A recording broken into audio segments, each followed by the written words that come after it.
안녕하세요, 우리 친구들. 다시 만나서 정말 반가워요.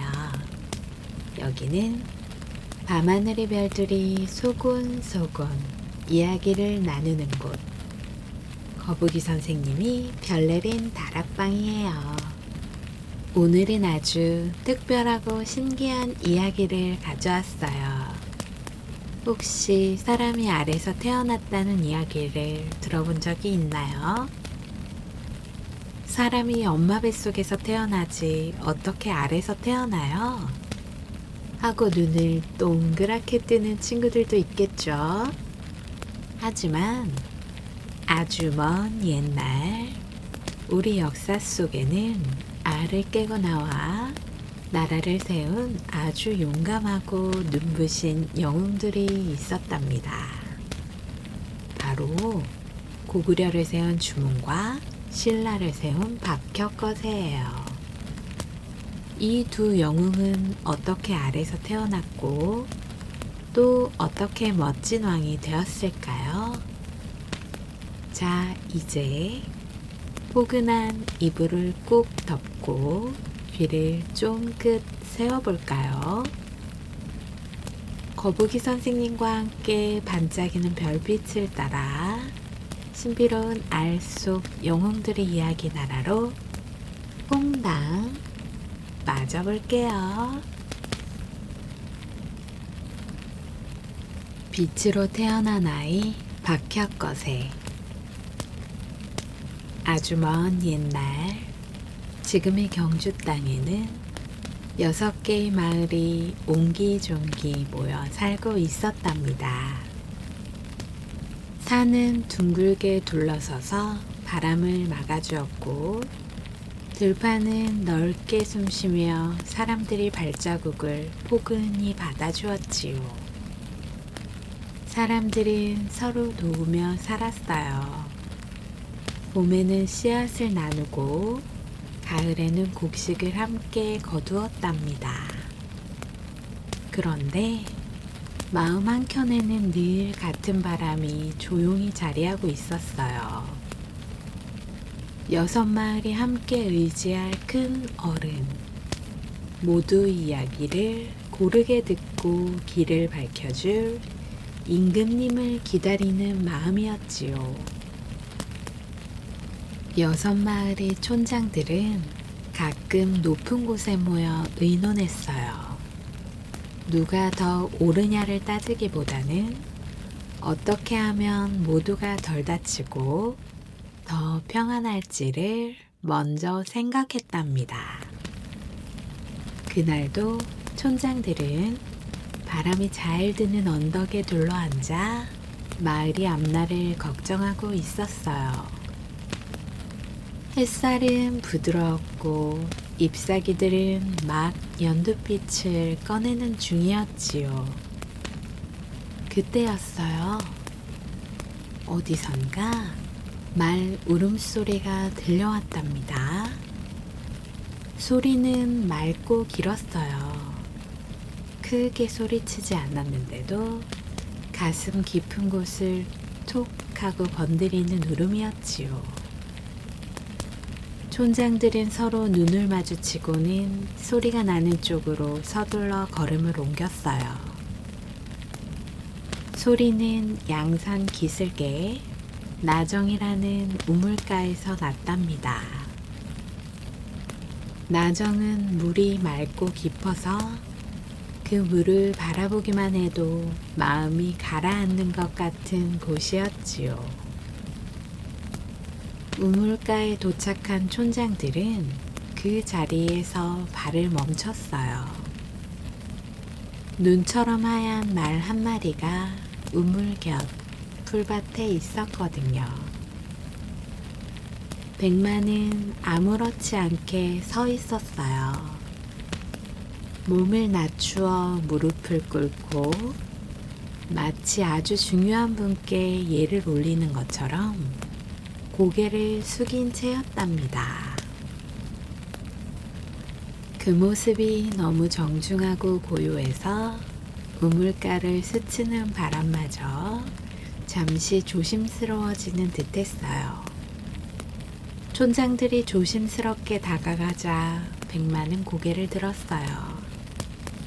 눈빛은 맑고 깊었고 어디론가 마음을 전하려는 듯 간절해 보였지요.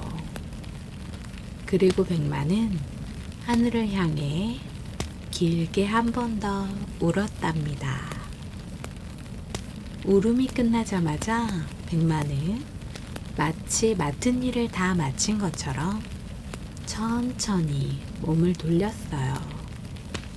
그리고 사람들이 눈앞에서 멀어지더니 어느 순간 하늘로 올라가듯 사라져 버렸답니다. 촌장들은 백마가 떠난 자리를 바라보았어요. 그곳에 커다란 알 하나가 놓여 있었거든요. 알은 평범하지 않았어요. 껍질은 단단해 보였고 신비로운 자줏빛이 은은하게 감돌았답니다. 마치 해질녘 노을이 아주 조용히 담긴 것 같았어요. 촌장들은 숨을 죽인 채 알 주변을 둥글게 둘러섰어요. 누구도 먼저 손을 대지 못했어요.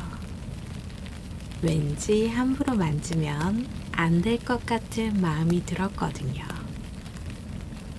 잠시 후 아주 작은 소리가 들렸어요.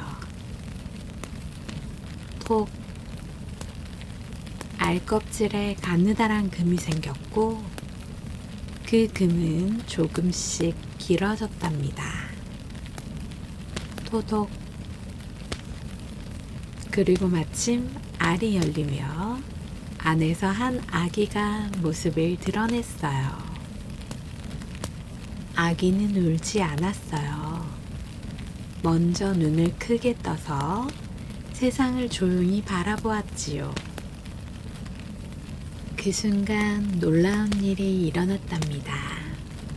아기 몸에서 광채가 퍼져나왔어요. 눈부시게 환했지만 따갑지 않았고 차갑게 번쩍이지도 않았지요. 겨울 끝에 찾아오는 봄볕처럼 따뜻하고 다정한 빛이었지요.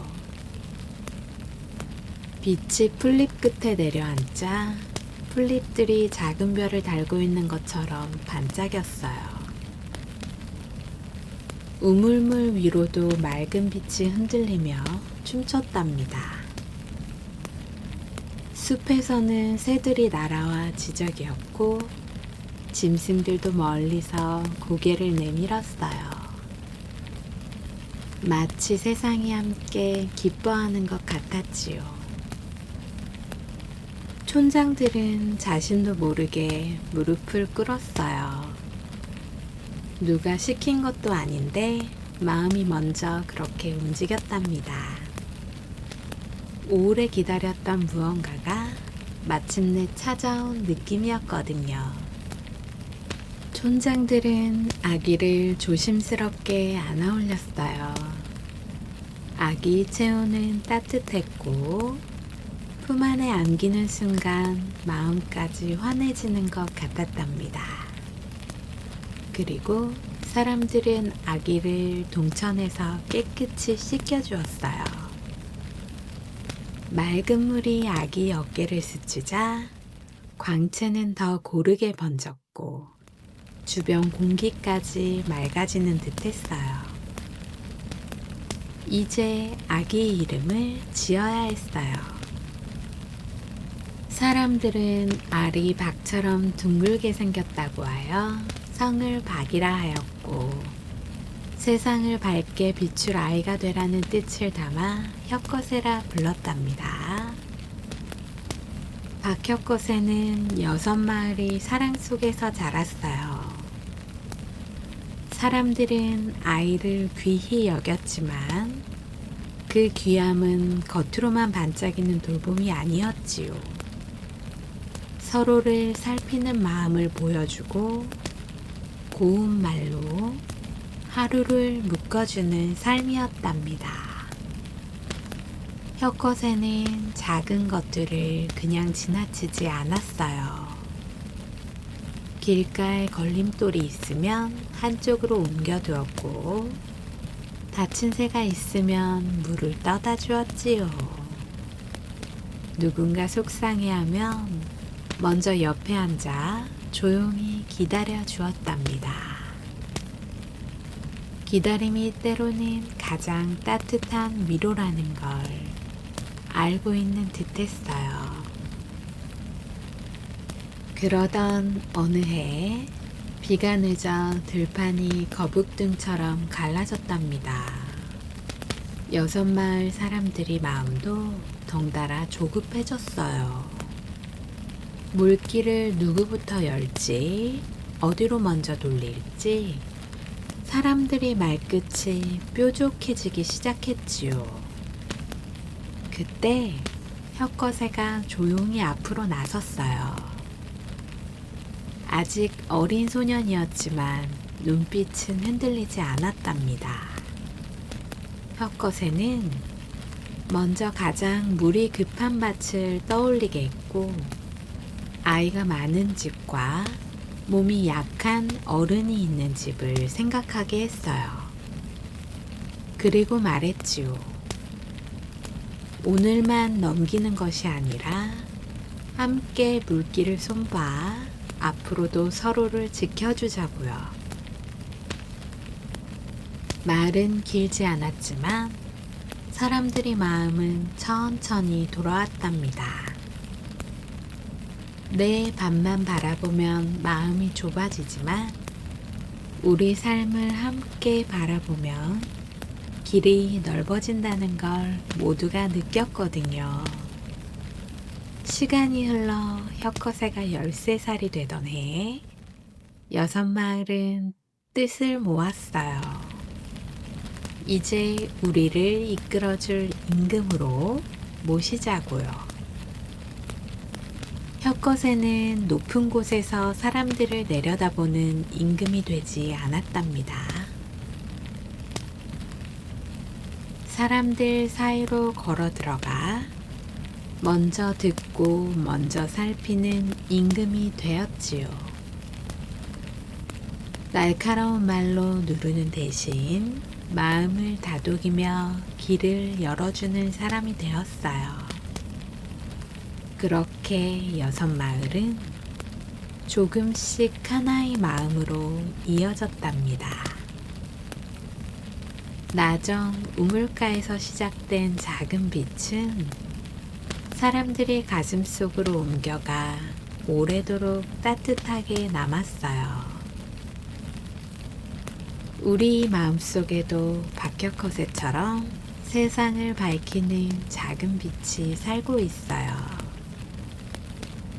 나보다 남을 먼저 생각하는 따뜻한 마음이 모일 때 우리 세상은 더 눈부시게 빛난답니다.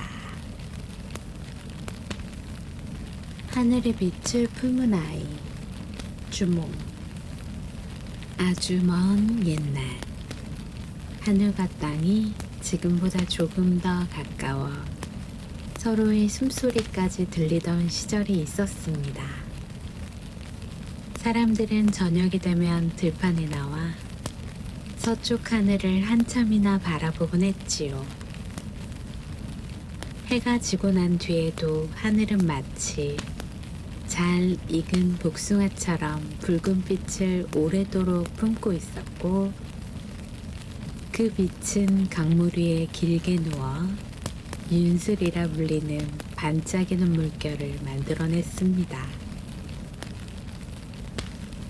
강은 마치 하늘을 담아둔 커다란 거울처럼 눈부시게 빛났습니다. 밤이 깊어지면 별들이 하나 둘 기지개를 켜며 떠올랐습니다. 그 별빛은 차갑지 않았어요.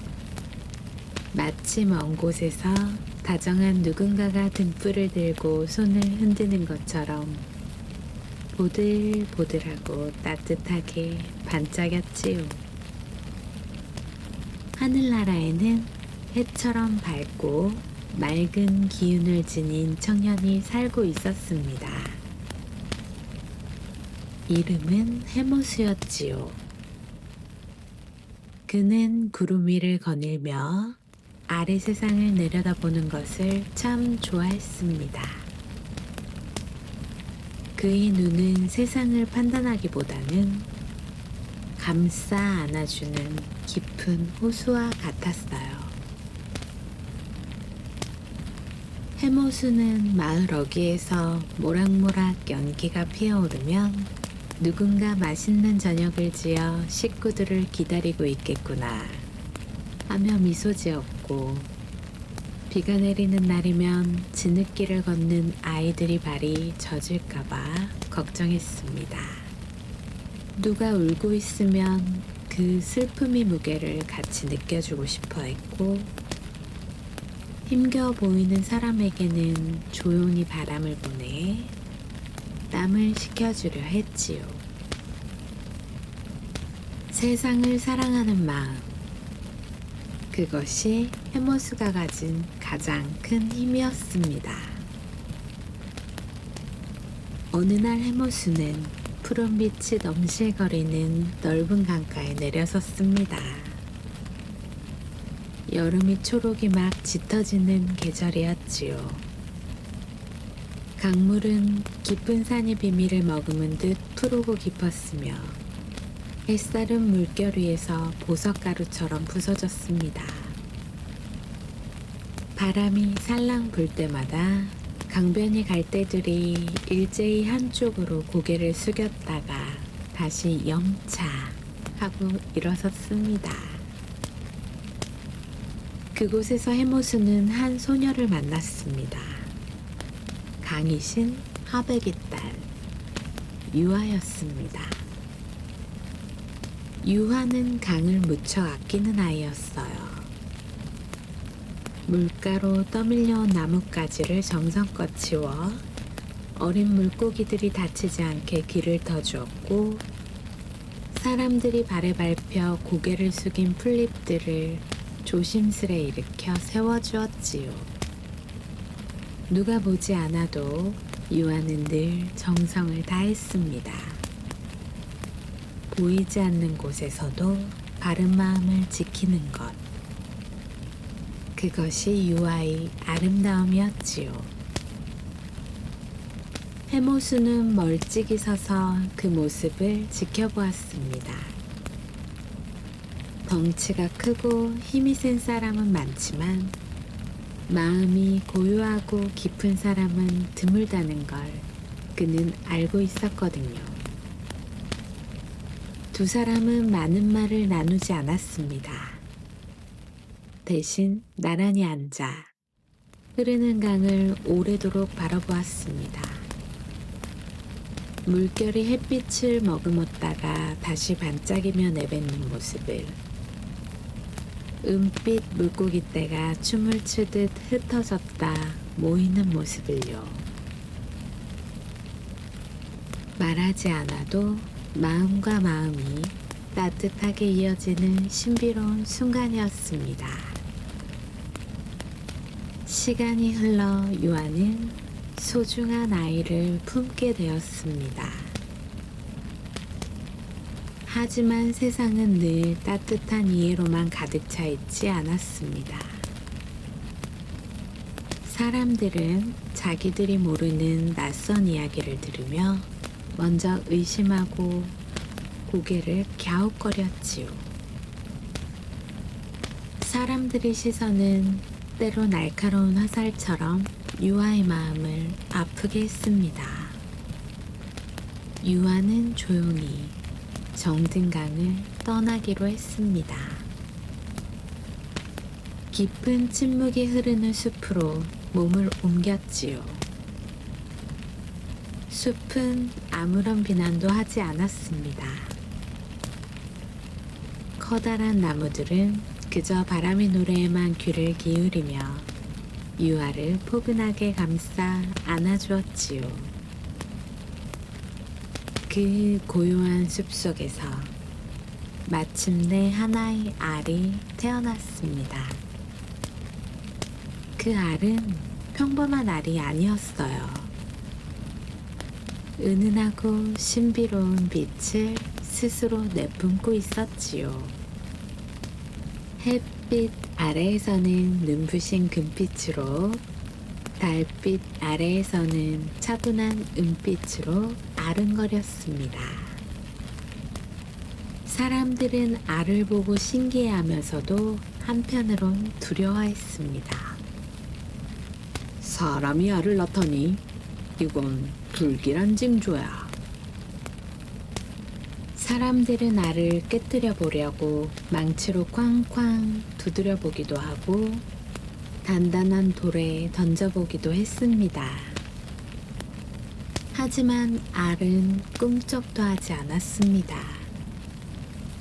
오히려 알을 때린 망치가 튕겨나가고 돌이 부서질 뿐이었지요. 알의 겉면에는 작은 흠집 하나 나지 않았습니다. 숲속의 짐승들도 이 신비로운 알을 해치지 않았습니다. 오히려 추운 밤이면 새들이 내려와 깃털로 알을 덮어주었고, 강아지들이 알 주변을 지키며 온기를 나누어 주었지요. 결국 사람들도 포기하고 말았습니다. 이건 우리가 어쩔 수 없는 하늘의 것이로구나. 사람들은 볕이 잘 드는 따스한 자리에 알을 가만히 두었습니다. 어느 이른 아침, 하얀 안개가 솜사탕처럼 숲을 부드럽게 감싸고 있을 때였습니다.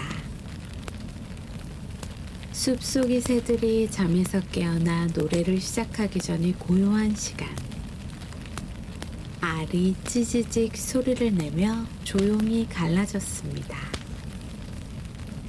그리고 그 안에서 한 아이가 세상 밖으로 걸어 나왔습니다. 아이는 울지 않았습니다. 대신 초롱초롱한 눈을 크게 뜨고 세상을 똑바로 바라보았습니다. 처음 마주하는 햇살, 처음 맡아보는 풀꽃 향기, 피부에 닿는 상쾌한 공기. 모든 것이 처음이라 낯설었지만 아이의 눈에는 두려움보다 기분 좋은 호기심이 가득했습니다.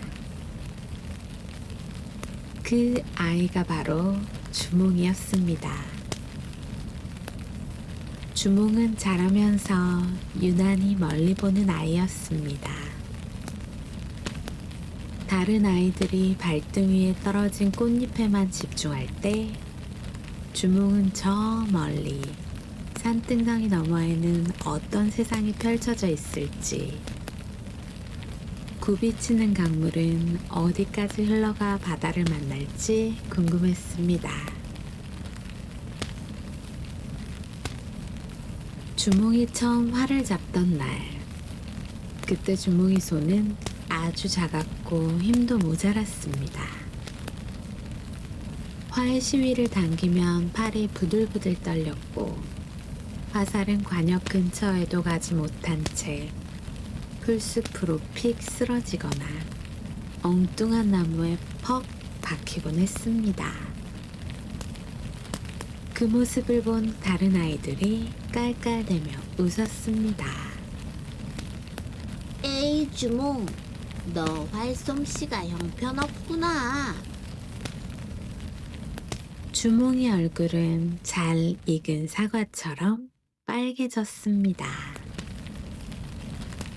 가슴 한 구석에 화끈거리고 속상한 마음이 밀려왔지요. 나만 왜 이럴까? 나는 소질이 없는 걸까? 하는 생각에 고개를 푹 숙이기도 했습니다. 그날 밤 주몽은 혼자 강가에 앉았습니다.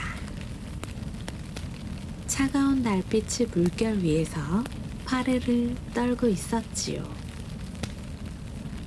주몽은 흐르는 강물을 보며 생각했습니다. 저 강물은 쉼없이 흐르고 흘러 결국 바다에 닿는구나. 단 한 번도 쉬지 않고 말이야.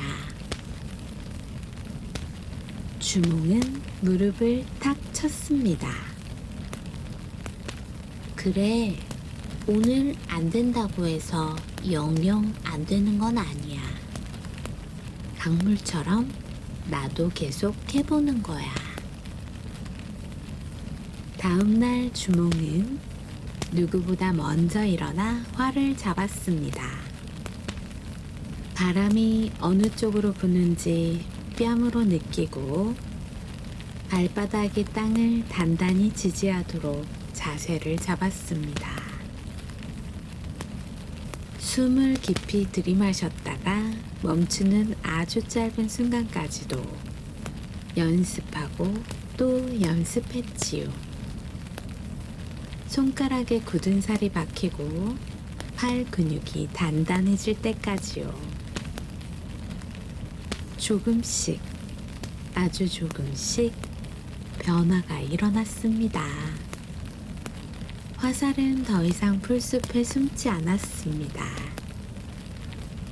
바람을 가르는 날카로운 소리를 내며 관역의 한가운데를 꿰뚫기 시작했지요. 주몽은 깨달았습니다. 반짝이는 재능보다 더 오래, 더 멀리 남는 것은 포기하지 않는 꾸준함이라는 것을요. 하지만 주몽이 빛이 밝아질수록 어두운 그림자도 함께 커졌습니다. 부여의 왕자들은 주몽을 시기하기 시작했어요. 사냥대회에서도 말타기 시합에서도 늘 당당하고 뛰어난 주몽을 보며 질투라는 미운 마음이 싹 텄던 것이죠. 주몽이 우리보다 뛰어나다니 가만두어서는 안 되겠어. 왕자들의 눈빛은 점점 서늘해졌고 주몽은 자신을 해치려는 위험한 기운을 느꼈습니다. 주몽은 깊은 밤 어머니 유아를 찾아갔습니다. 작은 등불이 방 안에서 위태롭게 흔들리고 있었지요. 어머니, 저는 이제 어찌해야 합니까? 유아는 아들이 두 손을 따뜻하게 맞잡았습니다. 아들이 눈동자 속에 담긴 두려움과 망설임을 읽어낸 유아가 나지막이 말했습니다. 주몽아, 두려움 때문에 내가 가야 할 길을 멈추지 말거라. 사람은 스스로 선택하고 그 길을 걸어갈 때 비로소 진짜 어른으로 자라는 법이란다. 너희 넓은 세상으로 나아가거라. 어머니의 말씀은 짧았지만 바위처럼 묵직한 믿음이 담겨 있었습니다. 주몽은 길을 떠났습니다. 그것은 도망치는 것이 아니라 자신의 운명을 스스로 개척하겠다는 용감한 선택이었습니다. 믿음직한 몇몇 벗들과 함께 험한 산을 넘고 끝없는 들판을 달려 마침내 거대한 강 앞에 섰습니다. 그런데 강은 화가 난 것처럼 거칠게 소용돌이 치고 있었습니다. 뗏목도 배도 없었습니다. 뒤에서는 주몽을 잡으려는 군대들이 말발굽 소리가 땅을 울리며 다가오고 있었습니다. 벗들이 얼굴은 하얗게 질렸고 숨소리는 거칠어졌습니다. 주몽의 가슴도 북을 치듯 요동쳤습니다. 발끝이 얼어붙은 듯 움직이지 않았지요. 하지만 주몽은 눈을 감고 강물이 소리를 들었습니다. 거친 물결 저편에는 그동안 그토록 꿈꾸던 평화로운 새 땅이 기다리고 있었습니다. 주몽은 하늘을 향해 외쳤습니다. 나는 하늘이 손자이며 하백이 외손자다. 오늘 내가 이 강을 건널 수 있게 도와다오. 그때 믿을 수 없는 기적이 일어났습니다. 강 속에서 수많은 물고기와 자라들이 일제히 떠올라 서로의 몸을 맞대어 길을 만들어준 것입니다. 살아있는 다리가 놓인 것이지요. 주몽과 벗들은 그 소중한 다리를 밟고 무사히 강을 건넜습니다. 뒤쫓아오던 군사들이 강가에 도착했을 때 물고기와 자라 다리는 이미 물속으로 사라진 뒤였습니다. 주몽과 벗들이 도착한 새로운 땅, 졸보는 생각보다 훨씬 거칠었습니다. 매서운 바람이 불어오고 땅은 돌멩이 가득한 거친 흙이었지요. 처음에는 작은 집 한 채를 짓는 것도 메마른 땅에 씨를 뿌리는 것도 눈물이 날 만큼 힘들었습니다. 하지만 주몽은 가장 먼저 삽을 들고 땅을 팠습니다. 밤에는 잠을 아껴가며 마을을 지키는 불을 가장 늦게까지 켰지요. 누군가 배고픔에 지쳐 있으면 자신의 몫을 먼저 나누어 주었고, 사람들 사이에 다툼이 생기면 어느 한쪽의 편을 들기보다 양쪽의 이야기를 귀 기울여 모두 들어주었습니다. 주몽은 알고 있었습니다. 진정한 나라란 높은 성벽이나 날카로운 칼로 세워지는 것이 아니라 서로를 위하는 사람들이 따뜻한 마음으로 세워진다는 것을요. 시간이 흐르자 거칠던 땅에 초록빛 새싹이 돋았고, 마을 곳곳에서는 아이들이 맑은 웃음소리가 울려 퍼졌습니다. 저녁마다 집집이 피어올리는 밥 짓는 연기는 하늘로 곧게 뻗어 올라갔지요. 이 작은 마을은 점점 커져서 훗날 거대한 제국, 고구려가 되었습니다. 사람들은 주몽을 동명성왕, 즉 동쪽 하늘을 밝게 비춘 성스러운 왕이라고 불렀습니다. 하지만 주몽은 왕이 된 뒤에도 교만해지지 않았습니다. 그는 여전히 안개가 자욱한 새벽이면 홀로 강가를 걸었습니다. 처음 활을 잡고 손을 떨던 그날의 마음을 거친 강물 앞에서 간절히 기도하던 그 순간을 잊지 않기 위해서였지요. 알에서 태어난 두 영웅, 박혁거세와 주몽 이야기 재미있게 잘 들었나요? 화살한 발로 관역을 꿰뚫던 주몽의 꾸준함과 온몸에서 눈부신 빛을 내뿜으며 세상을 밝힌 박혁거세의 신비로움까지, 두 영웅 모두 처음에는 작고 단단한 알 속에 있었지만 스스로의 힘으로 그 껍질을 깨고 나와 위대한 나라를 세웠답니다. 우리 친구들도 때로는 주몽처럼 커다란 강물이 앞을 가로막고 있는 것 같아 무서울 때가 있을 거예요. 그럴 땐 오늘 들은 이야기를 떠올리며 나도 주몽처럼 박혁거세처럼 멋진 힘을 가지고 있어 라고 스스로를 꼭 안아주세요. 거북이 선생님도 우리 친구들이 마음속에 있는 소중한 용기의 씨앗이 예쁘게 피어나길 별내린 다락방에서 늘 응원하고 있을게요. 자, 이제 예쁜 별빛 꿈을 꾸러갈 시간이에요. 어린이 친구들, 그리고 함께 들어주신 모든 분들, 오늘도 사랑스러운 밤 되세요. 잘 자요. 안녕.